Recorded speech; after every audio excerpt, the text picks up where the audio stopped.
మన గౌరవ ముఖ్యమంత్రి నారా చంద్రబాబు నాయుడు గారు స్వయంగా ఒక వ్యాసం రాశారు.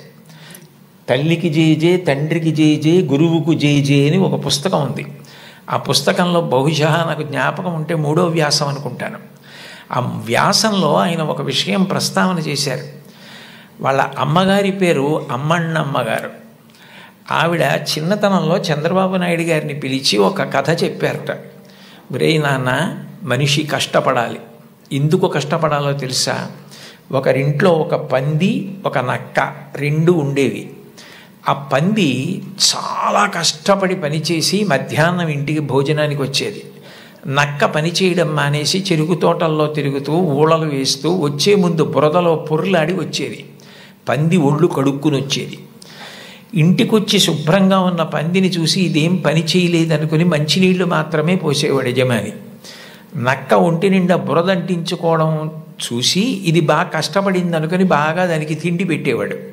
మోసం ఎన్నాళ్ళు దాగుతుంది? కొన్నాళ్ళకి ఎవరు కష్టపడుతున్నారో తెలిసిపోయింది. తెలిసిపోయిన తర్వాత నక్కని కొట్టి తరిమేసి పందికి తన పిల్లనిచ్చి పెళ్లి చేసి ఇల్లరికం అల్లుడిగా తెచ్చుకున్నాడు రా. ఇంటి పనివాడు ఇంటల్లుడయ్యాడు రా. కష్టపడినవాడు వెనక్కి తిరిగి చూడడు జీవితంలో. కష్టపడడం నేర్చుకో అని మా అమ్మ నాకు చిన్నతనంలో చెప్పింది. మా అమ్మ చెప్పిన కథ నా జీవితానికి దిశానిర్దేశం చేసింది.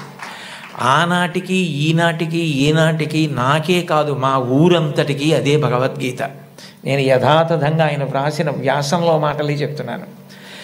ఆ మాటలే నాకు స్ఫూర్తి. ఇప్పటికీ కష్టపడడం నాకు అంత సంతోషం. ఆ కష్టపడడం అన్నది నేను మా అమ్మగారి దగ్గర నేర్చుకున్నాను. ఆ కష్టపడే ఇవాళ ఈ స్థితికి వచ్చాను.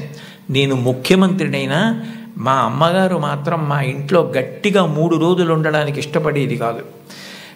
మళ్ళీ వెళ్ళిపోయి ఆ నారావారి పల్లెలో తెల్లవారి 5 గంటలకి లేచి గొడ్డు గోద పొలము పనులు అవి చేసుకోవడం, ఆ కష్టపడ్డము ఆవిడికి ఎంత సంతోషము అని అమ్మగారి ప్రేరణతో తాను ఎంత వృద్ధిలోకి వచ్చారో వ్రాసుకున్నారు.